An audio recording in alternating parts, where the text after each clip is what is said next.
Hello, my dear students. Hope you all are fine, safe, and healthy at your home and enjoying your online classes. Today, I, Surbhi Giroti, your science teacher, welcome you all in our school channel Sims Official.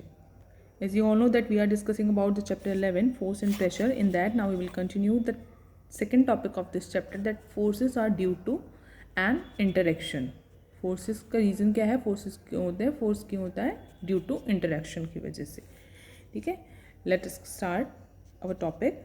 Suppose a man is standing behind a stationary car. See in this figure. ये एक man है, ठीक है, ये car के पीछे खड़ा है. Will the car move due to his presence? क्या ये कार जो है वो इसकी प्रेजेंस से मूव कर रही है? Suppose the man now begins to push the car. See, अब ये मैन जो है अभी ये स्टैंडिंग की पोजीशन में खड़ा था, स्टेशनरी था. एक स्टेशनरी कार के पीछे खड़ी ऐसी ही कार थी, ठीक है, इसके पीछे ये खड़ा हुआ है ये मैन. और अब क्या कर रहा है, ये मैन जो है इस कार को पुश कर रहा है. That is he applies a force on it, है ना.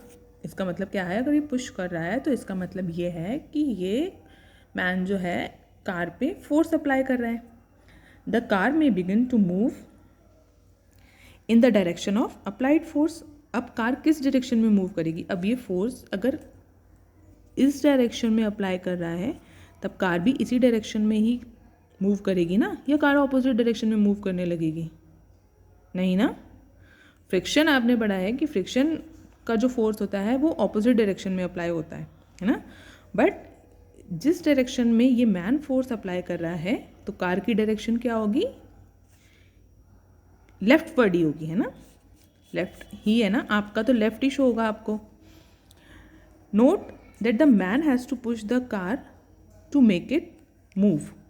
अब आप नोट करिए कि इस कार को पुश करने में, इस कार को मूव करने में किसने फोर्स अप्लाई करा, एक मैन ने.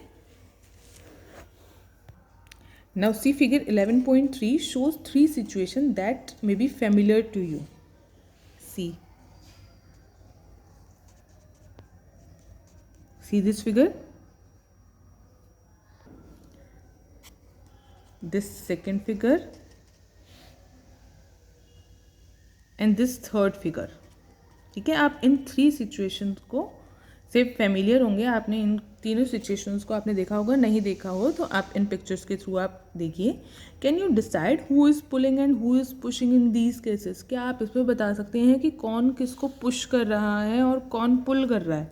देखिए, ये ऑक्स को अपनी तरफ मूव कर रहा है बट ये पीछे की तरफ जा रहा है ना. ये देखिए, ये टू गर्ल्स हैं, फाइटिंग कर रही हैं. तो कौन किसको पुश कर रहा है, कौन किसको पुल कर रहा है, ये डिसाइड करना थोड़ा सा डिफ़िकल्ट है ना. Both the girls appear to push each other while a pair of girls in 11.3 का ए पार्ट जो है, यानी जो ये वाली फिगर है, इसमें दोनों गर्ल्स क्या कर रही हैं, आपको ये दिख रहा है कि दोनों एक दूसरे को पुश कर रही हैं, है ना. In figure 11.3 B are trying to push each to pull each other. अब ये एक दूसरे को ऐसा लग रहा है कि पुल कर रही हैं, है ना. ये जो ब्लू वाली गर्ल है वो येलो वाली गर्ल को पुल कर रही है और जो येलो वाली गर्ल है वो ब्लू वाली गर्ल को पुल कर रही है. Similarly the cow and the man in figure 11.3 C appears to pull each other. ये भी एक दूसरे को पुल कर रहे हैं. भाई जो काउ है ये मैन को पुल कर रहा है और मैन जो है वो काउ को पुल कर रहा है. The girls in the two situation shown here are applying force on each other. ये जो दोनों गर्ल्स हैं, दोनों ही सिचुएशन में वो क्या कर रही हैं, एक दूसरे पे फोर्स अप्लाई कर रही हैं. Is it also true for the man and the cow? Man के लिए भी जो थर्ड वाली फिगर है ना, आपको इसमें शो हो रहा है, ये इस सिचुएशन में भी, इसमें भी ये सही है कि ये दोनों एक दूसरे पे ही फोर्स अप्लाई कर रहे हैं. For these example we can infer that at least two object must interact for a force to come in to play. अब हमने इन सारे एग्जाम्पल से क्या हमने कंक्लूजन निकाला, हमने क्या सीखा कि कोई भी दो ऑब्जेक्ट का कांटेक्ट में आना ज़रूरी है किसी भी फोर्स को अप्लाई करने के लिए. ठीक है। फोर्स तभी अप्लाई हो सकता है जब कोई भी दो ऑब्जेक्ट आपस में इंटरेक्ट करें, आपस में दोनों का इंटरेक्शन हो, ठीक है। जब किसी का भी इंटरेक्शन नहीं होगा, जब दोनों एक दूसरे के कांटेक्ट में आएंगे ही नहीं, तो फोर्स कैसे अप्लाई हो जाएगा।